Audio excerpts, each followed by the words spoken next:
المنتخب المغربي في صلب الجدل، أصول اللاعبين، اهتمام ريال مدريد ببوعديه وتصريحات مدرب هايتي. مرحبا بكم إخواني الكرام في فيديو جديد. الإعلام العربي والصحفي فابريزيو رومانو الذي يباع ويشترى يحاولان التقليل من قيمة المنتخب المغربي بقولهم إن المغرب تعادل مع البرازيل بتشكيلة كلها مزدادة بالخارج على حسب قولهم. وصحفي ومحلل أرجنتيني يرد عليهم بقوة دفاعا عن المغرب. ريال مدريد يفاجئ الجميع بخصوص أيوب بوادي. ومدرب منتخب هايتي يفاجئ المنتخب المغربي ويقلل من قيمة المنتخب المغربي. قبل ذكر التفاصيل كنتمنى انكم تدعمونا بجيم تحت الفيديو واشتراك في القناة. خوارزمية يوتيوب كتعتمد على هذه المعطيات باش انها تطلع اي فيديو، فما عليكم ما تبخلوش علينا بجيم، خصوصا يعني جيم واشتراك. الاعلام العربي والصحفي اعلامي العربي والصحفي الإعلام العربي والصحفي فابريزيو رومانو الذي يباع ويشترى يحاولان التقليل من قيمة المنتخب المغربي بقولهم إن المغرب تعادل مع البرازيل بتشكيلة كلها مزدادة بالخارجة. وصحفي ومحلل أرجنتيني يرد عليهم بقوة دفاعا عن المغرب. فبداية من نشر هذه المعلومة أن التشكيلة التي تعادلت مع البرازيل كلها مزدادة بالخارج. هي قناة العربية، مصدر هذه المعلومة جاء من دولة عربية وليس من الأجانب، بل فابريزيو رومانو أخذ المعلومة كما هي من قناة العربية ونشرها اليوم عبر حسابه الشخصي في مواقع التواصل الاجتماعي. لأن قناة العربية السعودية بعد نهاية مباراة المغرب والبرازيل عنونت تقريرها حول المباراة بالقول إن المغرب تعادل مع البرازيل بتشكيلة كلها مزدادة بالخارج على حسب قولهم، علما أنه أصلا هي معلومة خاطئة، لأن عز الدين أناحي كان أساسيا ومزدادا بالمغرب. كذلك حارس ياسين بونو مزداد بالخارج بكندا، ولكن طفولته ومرحلة مهمة من شبابه عاشها في المغرب قبل أن يحترف في إسبانيا. ونأتي الآن لما قاله المحلل الأرجنتيني بانو بوناتو دفاعا عن المغرب حول هذه القضية، حيث قال: رأيت العديد من المنشورات التي تقول إن اللاعبين 11 الأساسيين للمنتخب المغربي ولدوا خارج البلاد، لكنهم لم يذكروا أهم شيء، أنهم جميعهم مغاربة 100%. وزاد ضاف: لقد اعتدنا على الاعتقاد بأن الشخص ينتمي إلى البلد الذي ولد فيه، وهذا خطأ. أنا كأرجنتيني سافرت وأنجبت طفلا من زوجتي الأرجنتينية في نيجيريا أو في الصين، فسيظل ابني أرجنتينيا.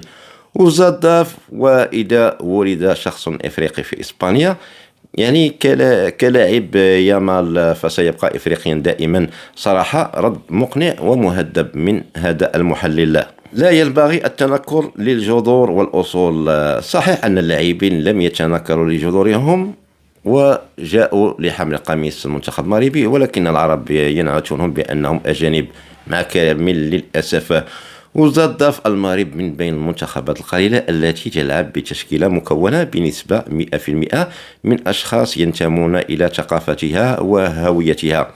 هنا بحال بغى يرد مثلا على المنتخب فرنسا الذي يضم عدد كبير من اللاعبين ذوي الأصول الإفريقية. هذه المقولة ممكن طبقها على فرنسا، لأن منتخب فرنسا عنده لاعبون من جذور إفريقية ومعظم تشكيلته من أصول إفريقية.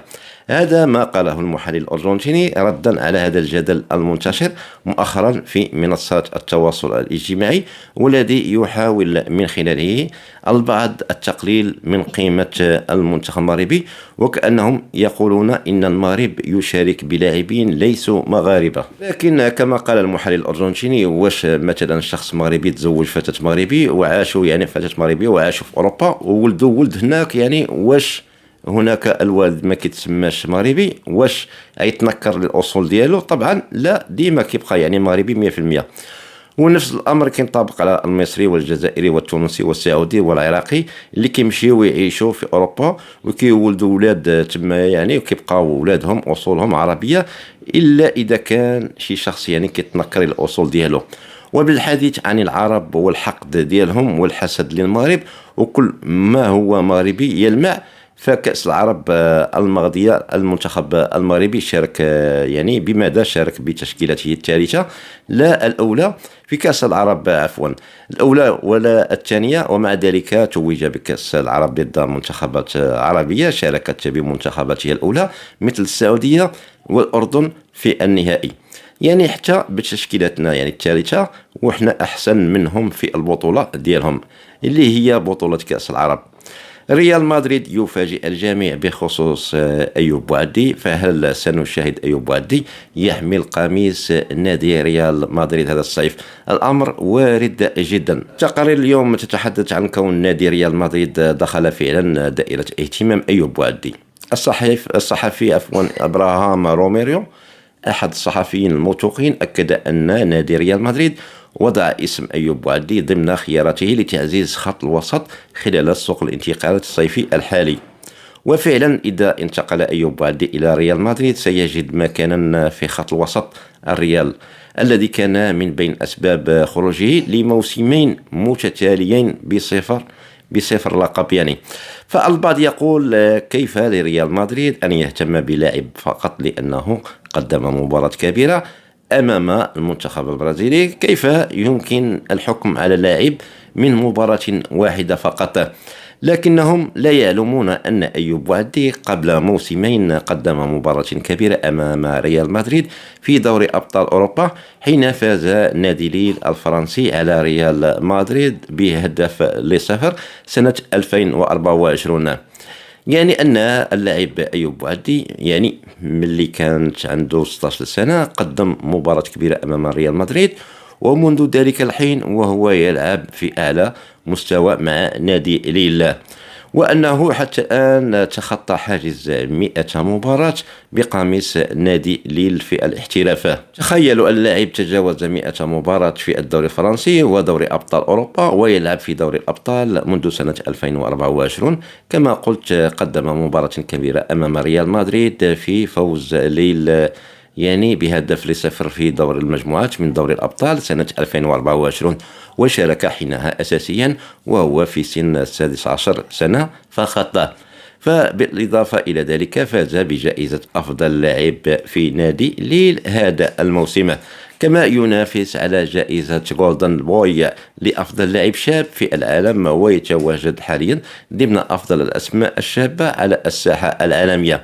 إذن ريال مدريد مهتم بضم أيوب بوعدي، وأنا أعتقد شخصيا أنه إذ لم ينتقل إلى ريال مدريد هذا الصيف فقد ينتقل إلى نادي أكبر وأقوى، علما أنه حتى قبل انطلاق كأس العالم كانت أندية كبيرة مثل باريس سان جيرمان وأرسنال وليفربول ومانشستر سيتي مهتمة بضمه، كما أن قيمته السوقية بلغت 50 مليون يورو قبل انطلاق كأس العالم. لكن غير المتابعين للاعب يظنون أنه ظهر فقط في مباراة البرازيل. ومدرب منتخب هايتي يفاجئ المنتخب المغربي ويقلل من قيمته بشكل غير مباشر خلال تصريحاته الأخيرة، حيث كأنه يعتبر المنتخب المغربي الحلقة الأضعف مقارنة باسكتلندا والبرازيل. المدرب هو فرنسي الجنسية وبالتالي لا عجب في تصريحاته. مدرب منتخب هايتي سيباستيان ميني قال: تأكيد يمكننا التأهل رغم الخسارة أمام اسكتلندا. كنا نعلم أن الأمر لن يكون سهلا، لكن القاعدة الجديدة التي تؤهل أفضل 8 منتخبات تحت المركز الثالث قد تؤهلنا إذا حققنا الفوز في المباراة الثالثة ضد المغرب. وزاد ضاف: نحاول فرض إيقاعنا طوال المباراة دون تعريض أنفسنا للخطر، ومن الناحية الدفاعية نحن نتعلم ونتطور. وزاد ضاف: سنخوض مباريات صعبة في هذه البطولة، ومواجهة اسكتلندا كانت بالفعل صعبة جدا لأننا لعبنا ضد صاحب المركز 42 في تصنيف الفيفا. الغريب أنه تحدث عن اسكتلندا المصنفة 42 عالميا وكأنها منتخب قوي جدا، بينما المنتخب المغربي يحتل المركز 7 عالميا. ولكن المشاكل ليس هنا. المشكل أنه قبل مواجهة المغرب سيواجه المنتخب البرازيلي. علاش ما قالش قد نتأهل إذا فزنا على البرازيل، وقال إذا فزنا على المغرب؟ يعني بحال إلى ضامن الهزيمة أمام البرازيل، بينما يرى أن لديه فرصة أكبر أمام المنتخب المغربي. وهنا فاش كيبان أنه قلل من قيمة المنتخب المغربي مقارنة بباقي المنتخبات المجموعة. لكن من جهة أخرى منتخب هايتي ليس منتخبا ضعيفا، فقد انهزم أمام اسكتلندا ب2-0 بشق الأنفس، بل إن البعض يرى أن الحكم حرمه من ضربة جزاء، وكان يجب أن يشهر بطاقة حمراء في وجه أحد لاعبي اسكتلندا. لذلك لن يكون يعني لقمة سائغة للمنتخب المغربي، وإن شاء الله يكون المنتخب الوطني قد حقق الفوز على اسكتلندا، وتكون مباراة هايتي فقط من أجل اللعب على الصدارة المجموعة والمتفقة. يعني تحليل حاليا منتخب اسكتلندا لديه 3 نقاط، بينما يأتي المنتخب المغربي والبرازيل خلفه، وهايتي في المركز الآخر. لكن المنطق يقول إن المغرب والبرازيل سيتصدران المجموعة، بينما قد تتنافس اسكتلندا على المركز الثالث وهايتي على المركز الآخر، والله أعلم. إخواني الكرام، أشاهدكم في فيديو آخر. مع السلامة.